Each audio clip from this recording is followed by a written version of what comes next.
ఏంటి అత్త కోడళ్ళు ఇద్దరు ఏం చేస్తున్నారు? మేము జొన్న చెక్కలు చేస్తున్నామమ్మా. జొన్న పిండితో చెక్కలు. మీ తమ్ముడు 6 కిలోలు పిండి పట్టించాడంట. ఏం చేసుకోవాలో వాడికి అర్థం కాలేదు. వాడు 3 కిలోలు ఉంచుకొని ఇదిగోండమ్మా మీకు 3 కిలోలు అని చెప్పి పంపించాడు. ఇదంతా జొన్న పిండేనా? ఇదంతా జొన్న పిండేనమ్మా. ఇది అందుకని చెక్కలు చేద్దామని చెప్పి చేస్తున్నాం అనమాట. ఇదేంటిది నాకు అంతగా ఐడియా లేదు. మా కోడలేమో మా పెద్ద కోడలు బాగుంటుంది అత్తమ్మ చేద్దామని చెప్పి స్టార్ట్ చేయించింది. అందుకని చేస్తున్నా. ఇది కొలతలు చెప్పింది పోస్తున్నాను. అందుకండి దీంతో జొన్న పిండి కప్పులు వేసుకుంటున్నానండి. ఇదిగోండి 3 కప్పులు వేసానండి జొన్న పిండి. ఈ కప్పుతోటి 1.5 కప్పు బియ్య పిండి వేసుకోండి. మొత్తం 4.5 కప్పులు అవుతాయి. అప్పుడు అంతే 4.5 కప్పు అవుతుంది. అంటే మరి ఎక్కువ ఎందుకు లేని చెప్పి నేను కొంచెం తగ్గించండి. 4 పోసుకున్నాం అనుకున్నాను. ఇదిగోండి కరెక్ట్గా 1.5 అండి. ఇదిగోండి కొంచెము కరివేపాకు వేసుకోవాలి. కాస్త వాము కూడా వేసుకోవాలండి. వాము అలానే వేయకూడదు. ఇదిగో బ్రహ్మర కొంచెం అట్లానే వేసేయమ్మా. కొంచెమేనా? అట్లా మెత్తగా చేత్తో అని వేసేస్తే టేస్ట్ బాగుంటుందండి. అందుకని అలా వేసుకోవాలి. ఇదిగోండి పల్లీలు 30 కప్పు తీసుకున్నానండి. ఇది మిక్సీలో పొడిలాగా వేసేసి అందులో వేసి కలిపేసుకోవాలి. అవి పచ్చి పల్లీలేనండి? పచ్చి పల్లీలేనండి, వేయించాల్సిన అవసరం లేదు. ఇక మిక్సీలో వేసేసామండి. ఈ పల్లీల పొడి అంతా ఇందులో వేసేసుకోవాలి. తర్వాత మనకి తగినంత కారం వేసుకోవాలండి. అంటే ఇప్పుడు 4.5 కప్పు పోసాను కదా, ఒక్కొక్క కప్పుకు 1 అన్నట్లు నేను 4 స్పూన్లు వేస్తున్నానండి. అంటే కొంచెం కారంగా ఉంటేనే టేస్ట్ బాగుంటుంది. ఇక ఉప్పు కూడా చూసుకొని వేసుకోవటమేనండి. ఉప్పేమి నేను కొలతలాగేం వేయను, చేత్తోనే వేసేస్తాను. ఇదిగోండి ఈ ఉప్పు సరిపోతుందండి. ఇది కలపమని చెప్పానండి. మా కోడలు రంగంలోకి దిగింది, కలిపేస్తుందండి నీట్గా. నొక్కడం కూడా ఆమె డ్యూటీనేనండి. ఇంతకుముందు మా అమ్మ వాళ్ళు కూడా అండి జొన్నలు పట్టించేవాళ్ళు. పట్టించిన తర్వాత ఎక్కువగా జొన్న రొట్టెలే చేసేవాళ్ళండి. ఇలాంటివి చెక్కలు చక్రాలు అలాంటివన్నీ చేసేవాళ్ళు కాదు. సాయంకాలము 3 అయ్యిందంటే చాలు ఒట్టి జొన్న రొట్టె చేసేవాళ్ళు. దానిలోకి ఏదో ఒకటి కూర చేసేవాళ్ళు. స్నాక్ లాగా 3 గంటలకు తినేవాళ్ళండి. అయితే అంతకుముందు మా అమ్మ వాళ్ళు భోజనము 10 గంటలకే తినేసేవాళ్ళు. 3 గంటలకు ఈ కాఫీ తాగి ఈ రొట్టె తినేవాళ్ళు. 7 గంటలకంతా భోంచేసేవాళ్ళండి.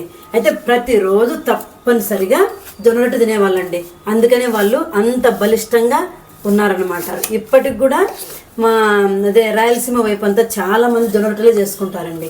ఇలాంటివన్నీ ఏం కలపరు. ఒట్టి ఉప్పు జొన్న పిండి వేసి కలిపేసి చేసేసుకుంటారు. ఇదిగోండి కొంచెము నీళ్ళు పోసి కలుపుకోవాలండి. మొత్తం కలుపుకుంటే ఎక్కువసేపు నానింది అనుకోండి ఆయిల్ ఎక్కువగా పీల్చుకుంటుంది. అందుకోసమని కొంచెంగా కలుపుకొని చెక్కలు చేసుకొని అయిన తర్వాత మళ్ళీ కొంచెం కలుపుకోవాలి. పక్కన పెట్టేసి ఇదిగోండి ఇట్లా ఇది కొంచెం పక్కన పెట్టేసుకొని అందులో వాటర్ వేసుకొని కలిపేసుకున్నాం అనుకోండి. ఇది తర్వాత కాసేపు కలుపుకోవచ్చు కదండి. ఇప్పుడు కొంచెం పిండేసి ముద్దలు మొత్తము స్మూత్గా కలిపేసింది. కలిపి ఇదిగోండి ఇలా అంటే ఇలా ఉండలు చేసుకుంటే ఏంటంటే తొందరగా అయిపోతుంది. దానికోసమని ఇంత మనకు సరిపోను రౌండ్లు చేసుకొని పెట్టుకోవాలండి. ఇదిగోండి చెక్కల కోసము అనువైనటువంటి వస్తువు అండి. ఇళ్ళల్లో ఇలా తెచ్చుకొని పెట్టుకుంటే ఈజీగా చేసుకోవచ్చండి. చేత్తో చేస్తే ఏమవుతుందంటే లావు వస్తాయి, కాల్చేటప్పుడు మెత్తగా వస్తాయండి. ఈ పూరి ప్రెషర్తో నొక్కుకున్నాం అనుకోండి సైజు రౌండ్గా వస్తుంది, నీట్గా వస్తుందండి. ఇదిగోండి ఇట్లాంటివి తీసుకొచ్చుకున్నారనుకోండి మనము చెక్కలు చేసుకోవడానికి, అరిసెలు చేసుకోవడానికి, తర్వాత పూరీలు చేసుకోవడానికి అన్నిటికి కూడా ఈజీగా అయిపోతుంది, తొందరగా అయిపోతుందండి. ఒకరైనా కూడా చేసేసుకోవచ్చు ఇబ్బంది లేకుండా. ఇట్లా నొక్కుకోవటం, ఇందులో ఆయిల్లో వేసుకోవటం అట్లా చేసేసుకోవచ్చు అండి. ఇది ఒక 4-5 వందల్లో వచ్చేస్తుంది. తీసుకొచ్చి పెట్టుకుంటే మీకు కిచెన్లో బాగా యూజ్ అవుతుందండి. ఇది స్టవ్ వెలిగించి బాండి పెట్టి ఆయిల్ పోసేసానండి. ఆయిల్ బాగా కాగిపోయింది. అవి చేసేయంగానే వేసేస్తాను. ఇదిగోండి ఇలాగా ఒక 10-15 చేసి పెట్టుకున్నాం అనుకోండి. ఆయిల్ కొంచెం ఎక్కువగా పోసుకుంటాం కదా మనము. దెబ్బ ఇందులో ఒక 7-8 వేసేసుకోవచ్చండి. కాలిపోతాయి, ఇబ్బంది ఏమి ఉండదు. అతకలు కూడా అతకవన్నమాట, ఈజీగా కాలిపోతాయి, తొందరగా అయిపోతుంది. పిండి ఎక్కువ ఉన్నా కూడా సరే. కిలో పిండి గంటన్నరలో అయిపోతుందండి. ఇవన్నీ ఇట్లా కాలిన తర్వాత ఇలా తిప్పేసుకుంటే సరిపోతుంది. కాకపోతే కొంచెంగా చేసుకున్నప్పుడు ఆయిల్ కొంచెంగా పోసుకోండి. ఎక్కువ చేసుకున్నప్పుడు కొంచెం ఎక్కువ ఆయిల్ పోసుకొని ఎక్కువ వేసుకుంటే తొందరగా అయిపోతుంది. ఇదిగోండి ఇలా ఎర్రగా కాల్చుకోవాలి. అయితే మీరు హైలో పెట్టుకునే కాల్చుకోవాలండి, ఎందుకంటే ఆయిల్ ఎక్కువ ఉంటుంది కదా. సిమ్లో పెట్టామనుకోండి మెత్తగా అయిపోతుంది. అయితే మీరు పసుపు కావాలంటే వేసుకోండి, లేకుండా లేదు. మా కోడలు మాత్రము ఏ వంట చేసినా కూడా శుభమత్తమ్మ పసుపు వేస్తానని చెప్పి పసుపు వేస్తుందండి. అందుకని పసుపు వేసి చేసింది. అందుకని ఇవి కొంచెము ఎల్లో కలర్ వచ్చాయి. ఇవి లేకపోతే తెల్లగా వస్తాయండి. తెల్లగా కావాలంటే అలా చేసుకోండి. బీట్రూట్ పొడి అది చేద్దాం, ఎర్రగా వస్తాయి.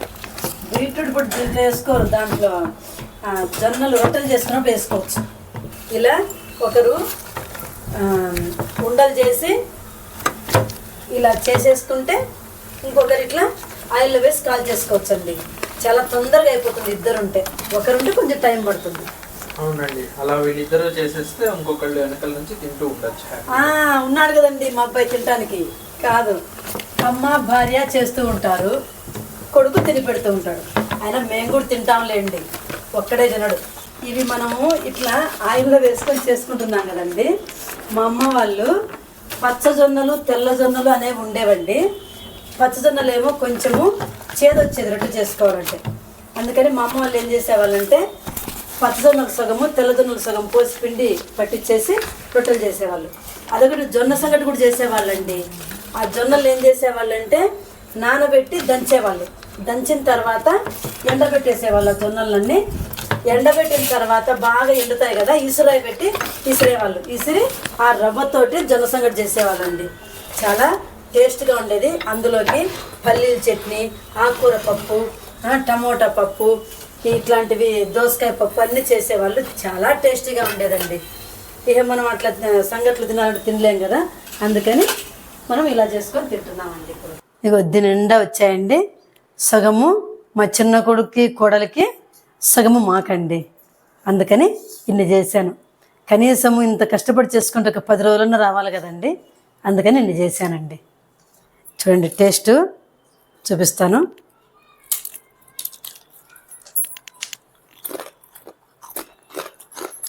సూపర్ అండి, చాలా బాగా వచ్చాయండి. మీరు కూడా ట్రై చేయండి.